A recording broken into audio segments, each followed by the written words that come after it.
Les gendarmes sécurisent déjà la zone. Une voie de circulation est bloquée.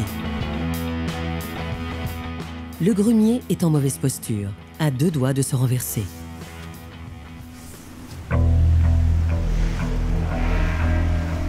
Landry rejoint son collègue Brian. Apparemment 41 tonnes. Ouais, c'est bon. Bonjour. Bonjour.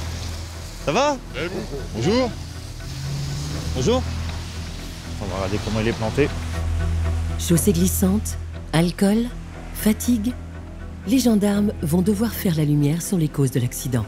D'après les éléments qu'on a recueillis, donc le chauffeur aurait eu un blocage au niveau de ses roues, au niveau de la remorque. Et après, il aurait été déporté sur le côté. Et après, une fois qu'il est mort, il perd le contrôle et il entre sans perdre le coup. Les gendarmes ont neutralisé une voie pour permettre à Landry de travailler.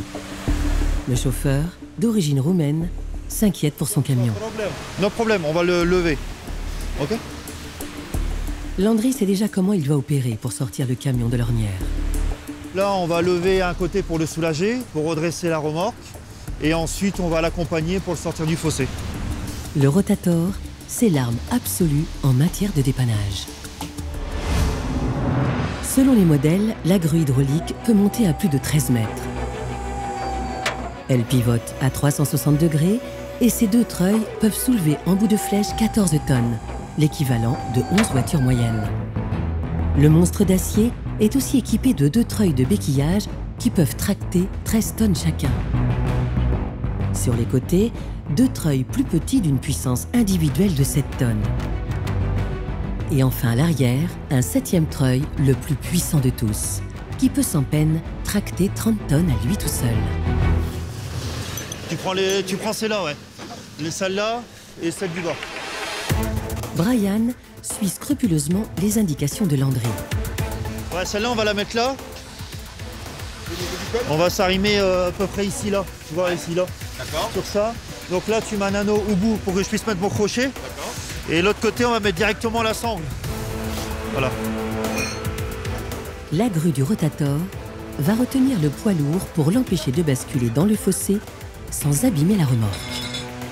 Alors là, il va falloir être vigilant, c'est ramener la remorque sans la déformer, sans non plus endommager le chargement, et faire attention aussi à notre dépanneuse qu'elle ne vient pas non plus à partir. Donc bien doser les câbles, bien doser les capacités des chaînes et des sangles. Attends, pas de trop, pas de trop. Voilà. On va déjà tendre la première, voir qu'est-ce que ça raconte. Grâce à sa télécommande, Landry tend une première sangle qui maintient la remorque. Comme ça, là, il est en sécurité. On va faire la deuxième. On va se prendre ici. On va prendre la sangle avec. Reste à accrocher la 2e sangle.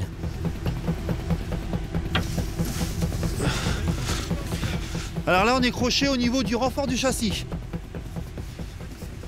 Parce que c'est l'endroit le plus costaud. La remorque est maintenue, mais elle penche toujours et les poutrelles qui retiennent les troncs d'arbres risquent encore de céder sous les dizaines de tonnes de bois. Il faut faire vite, d'autant plus qu'une voie de circulation est toujours bloquée. La grue va maintenant entrer en action pour sortir la remorque de l'ornière. On va y mettre le treuil là et on va l'aider à ramener la remorque. Mais attention, le Rotator pourrait être entraîné par les 48 tonnes du grumier et finir lui aussi dans le fossé. D'ailleurs, les béquilles commencent à se lever. Alors Landry va utiliser une technique particulière. Maintenant, on va travailler en allage. C'est-à-dire qu'on va le lever, mais en ramenant en même temps la charge. Le câble arrière est installé. C'est le plus puissant du Rotator. Il peut tirer 30 tonnes à lui tout seul. La manœuvre commence. Avec sa télécommande, Landry soulève et tire en même temps l'arrière de la remorque. Mais l'opération s'avère plus difficile que prévu, car le camion est très enfoncé dans la boue. Là, il est bien collé, comme ça un peu humide et tout ça, ça fait un peu ventouse. Si un câble venait à se rompre, le camion pourrait se vider de son chargement. Il faudrait alors faire venir des engins spéciaux pour récupérer le bois, ce qui créerait un bouchon sur des dizaines de kilomètres et pendant des heures. C'est pas évident, hein. que là, faut pas qu'il y ait un truc qui casse. Ah ouais, il est plus lourd que prévu. La remorque sera-t-elle plus forte que le rotator?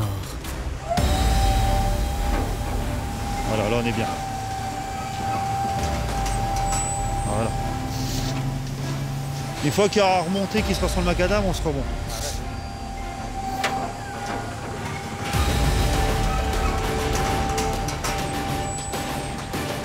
Là, l'arrière il est sorti, maintenant on va sortir le devant.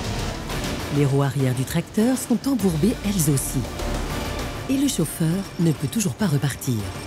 Parce que s'il force et essaie de sortir lui-même, il peut justement partir plus en portefeuille et se remettre dedans.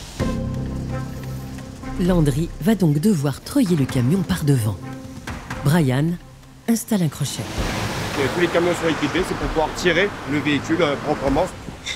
Techniquement, c'est censé résister à plus de 40 tonnes à la capacité du véhicule. Cette fois, le rotator vient se positionner devant le camion. Si tout va bien, dans quelques minutes, le grenier de près de 50 tonnes sera tiré d'affaire. Le chauffeur va faciliter la manœuvre. Start, yes, start. No vitesse, ok. Parking. Le treuil entre en action. Lentement, l'avant du poids lourd se remet sur la route. C'est bon? On va encore le tirer un petit peu. On va le raligner, on va lui contrôler si tout va bien. C'est bon. Cette fois, le camion est sorti d'affaire. En examinant la chaussée, Landry ne croit pas trop à la version du chauffeur. Pour moi, s'il y aurait eu un problème de frein, il serait arrivé rapidement et il y aurait plus de traces que ça. Là, on voit qu'il a voulu se stationner et je pense qu'il s'est mis trop près sur le bord. Après, on peut se tromper, mais je pense plus à ça. En invoquant un problème de frein, le chauffeur pense s'éviter des soucis avec son patron. Pour qu'il puisse reprendre la route en sécurité, Brian tient à faire quelques vérifications. Et il repère une petite anomalie. Une grosse fuite d'air sur le système de freinage. Donc je vais réparer, on va colmater la fuite, on va mettre un raccord agréé et puis ça va repartir.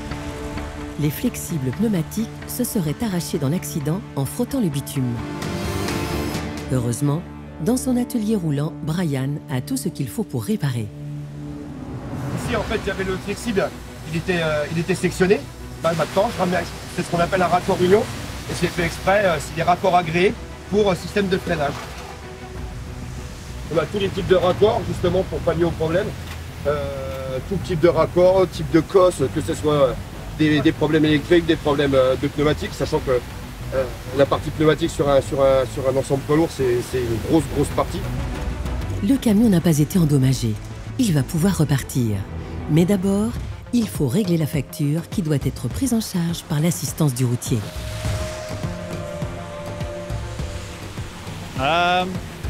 Assistance assistance pour le dépannage Mercedes assistance d'autres, je sais pas. Bah là, on essaye de se faire comprendre, c'est pas forcément évident. Une voie de circulation est toujours bloquée, mais pas question de le laisser repartir sans payer. Landry appelle le constructeur du camion. Oui, bonjour, dépannage chez VTP. J'aurais besoin d'une garantie de paiement. Vous n'avez rien? Et on peut pas ouvrir un dossier, non? Landry est inquiet. Apparemment, le constructeur ne veut pas prendre en charge le dépannage. Pas de souci. Merci à vous. Merci. Au revoir. Donc là, Mercedes ne veut pas ouvrir un dossier pour que son patron ouvre un dossier. Donc là, il faut que j'essaie de faire comprendre au chauffeur. Et ce n'est pas gagné. My boss, ok. Appelez assistance Mercedes pour ouvrir open de ce dossier. Non. Mais Landry a trouvé une astuce pour dialoguer avec les chauffeurs étrangers. Plus simple. Bah là, si on n'a pas de solution au niveau du règlement, on va le ramener chez nous. On va le stocker chez nous jusqu'au temps qu'on trouve une solution pour se faire payer. Dernière solution, il appelle le patron du chauffeur en Roumanie. Boss, you speak French? No? Yes? Coup de chance pour Landry, le patron parle français. Oui, bonjour monsieur, dépannage chez VTP. On vient de sortir un de vos véhicules qui était au fossé. Vous voulez procéder comment du coup? Par le règlement? Passer par qui? Le patron du chauffeur réclame une facture avant d'effectuer le règlement. C'est le secrétariat au dépôt qui va s'en charger. Mais cela va prendre un peu de temps. Et le concessionnaire de l'autoroute s'impatiente. Cela fait maintenant près d'une heure qu'une voie de circulation est bloquée. Il faut la rouvrir au plus vite pour éliminer tout risque de suraccident. On ne peut pas malheureusement s'immobiliser ici pour attendre une garantie, donc il faut se bouger, trouver des solutions rapidement. On va lui traduire qui va nous suivre. Google Traduction, on recommence. Okay, mister, you're going to my agency and we pay in my agency. After, you're going. Il préfère Google Traduction.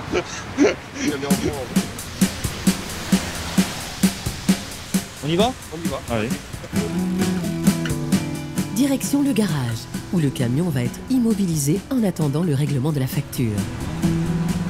Une fois que la note lui a été envoyée, le patron du routier a payé rubis sur l'ongle et le chauffeur a pu reprendre sa route.